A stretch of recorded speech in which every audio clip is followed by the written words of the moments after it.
it's Pastor Dan from Dexter Gospel Church with the Proverbs Practical. Thanks for watching.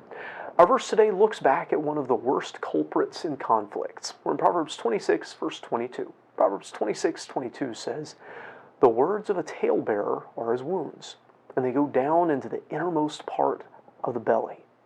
Now, if you are getting the sense from these Proverbs practicals or just from reading Proverbs that God and Solomon hate gossip and its effects, you're probably getting the right impression.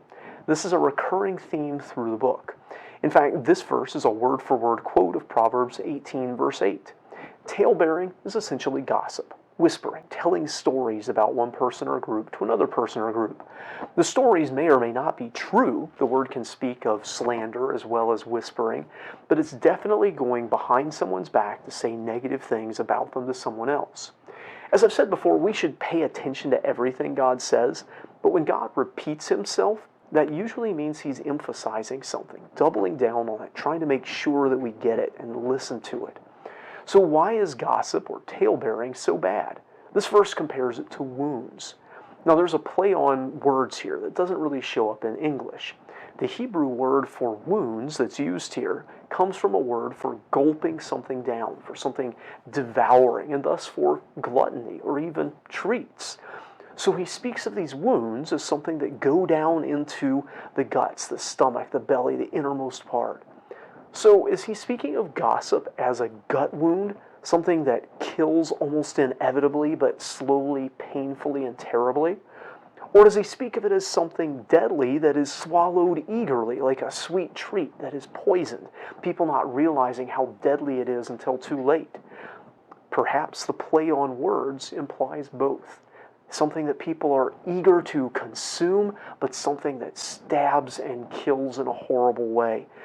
See, people are often eager to hear the gossip, the dirt, to get the scoop, to find out how bad someone else is, especially if that someone else is an enemy or an opponent of some sort.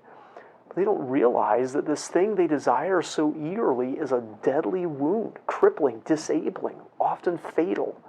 Those words, that gossip, that story they're pursuing are fanning the flames of conflict that might otherwise go out, as verse 20 told us. That conflict is doing nothing but destroying. So all too often, we pursue the very thing that destroys us, whether it be sugar and inactivity, or whether it be gossip, information about all the bad things our opponents or even friends have done or are doing that might be wrong. So don't be the source of crippling wounds. Don't spread negative reports, especially ones that may not even be true, but even ones that might be true. And don't seek the wound that slays you. You don't need to know all the bad that someone has done or is going to do or might have done. You don't need the strife that this perpetuates. We don't need the gut wound of gossip. I hope this video is a help to you. If it is, give it a like. If you haven't already, subscribe to our channel for more like it. Until next time, I hope you stay well and prevent gossip.